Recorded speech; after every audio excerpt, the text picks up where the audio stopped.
Hello and welcome to top story. రాజకీయ పార్టీలు నిర్వహించే రోడ్ షోలు, ర్యాలీలు, ఊరేగింపులకు కోర్టు చెక్ పెట్టింది. అభిప్రాయ అనే స్వచ్ఛంద సంస్థ రోడ్ షోలు ప్రజలను ఇబ్బందులు గురిచేస్తున్నాయని, వీటిని నిషేధించాలని కోరుతూ ప్రజా ప్రయోజన వ్యాజ్యాన్ని దాఖలు చేసింది. దీనిపై రోడ్ షోలు నిషేధిస్తూ హైకోర్టు గత నెల తాత్కాలిక ఉత్తర్వులను వెలువరించింది. చిరంజీవి రోడ్ షోల సందర్భంగా 6 ప్రమాదవశాత్తు మృతి చెందిన నేపథ్యంలో ఈ నిషేధం అమల్లోకి వచ్చింది.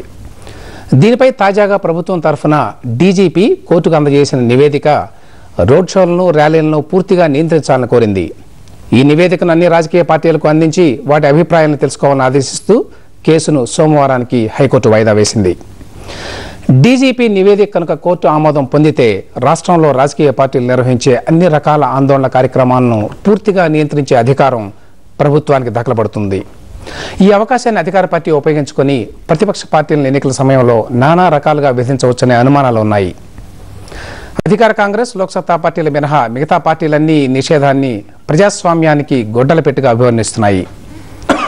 మరోపక్క రోడ్ షోలు, ర్యాలీల పేరుతో సాధారణ ప్రజానీకాన్ని పార్టీలు ఎన్నో రకాలుగా ఇబ్బందులు పెడుతున్నాయని, కొన్నిసార్లు పార్టీల కార్యక్రమాలు ప్రజల ప్రాణాలకు ముప్పుగా పరిణమిస్తున్నాయని ప్రజా సంఘాలు కూడా అంటున్నాయి. ఈ నేపథ్యంలో రాజకీయ పార్టీల ప్రచార కార్యక్రమాలను నియంత్రించాల్సిన అవసరం ఉందా?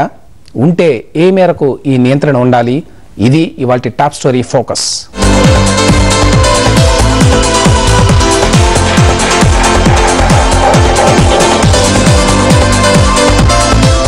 రోడ్ షోలను, రాజకీయ పార్టీలు నిర్వహించే ఊరేగింపులను నియంత్రించాల్సిన అవసరం ఉందా?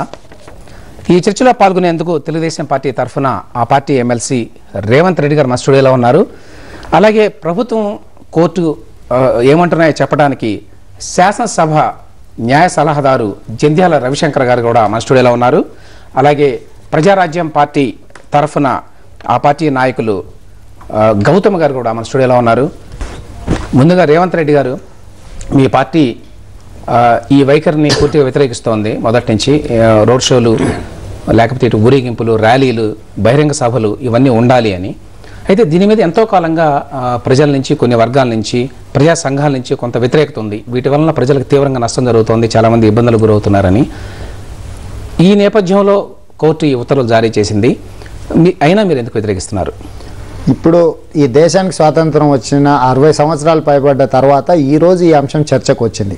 ఈ 60 సంవత్సరాలలో అన్ని రాజకీయ పార్టీలు, లేకపోతే స్వచ్ఛంద సంస్థలు, ప్రజలు వీళ్ళందరూ కూడా రోడ్ షోలు చేసిండ్రు, ధర్నాలు చేసిండ్రు. ప్రభుత్వం మీద వ్యతిరేకత కానీ, ప్రభుత్వం తీసుకున్న నిర్ణయాల మీద కానీ ప్రజలలో ఒకసారి అభిప్రాయం వ్యక్తపరిచినా ప్రజల దృష్టికి తీసుకెళ్లాలన్నా ఈ రోడ్ షోలు కానీ, ఆందోళన కార్యక్రమాలు కానీ అవసరం. ఇది ప్రజాస్వామిక దేశం.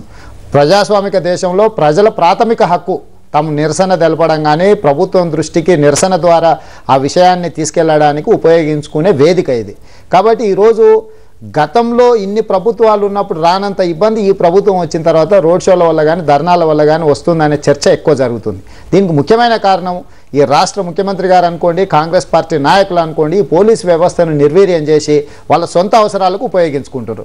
కాబట్టి ఈరోజు పోలీసులు సిస్టమేటిక్గా రోడ్ షోలను కానీ, ధర్నా కార్యక్రమాలను కానీ నిర్వర్తించాల్సిన అధికారులు ఈరోజు ఆ పని చేయట్లేదు.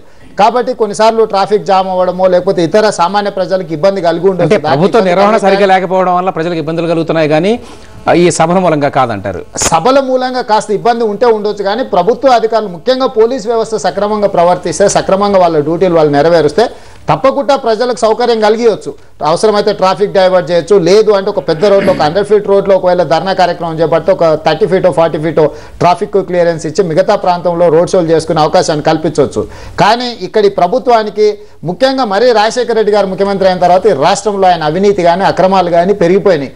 దాని మీద స్వచ్ఛంద సంస్థల నుంచి అన్ని రాజకీయ పార్టీలు రోడ్ షోలకు కానీ, ధర్నాల కార్యక్రమాలు ఎక్కువైపోయినాయి. దీనివల్ల పోలీస్ వ్యవస్థ వాటిని సక్రమంగా నడపాల్సిన పోలీస్ వ్యవస్థ అక్కడ పనిచేయట్లేదు.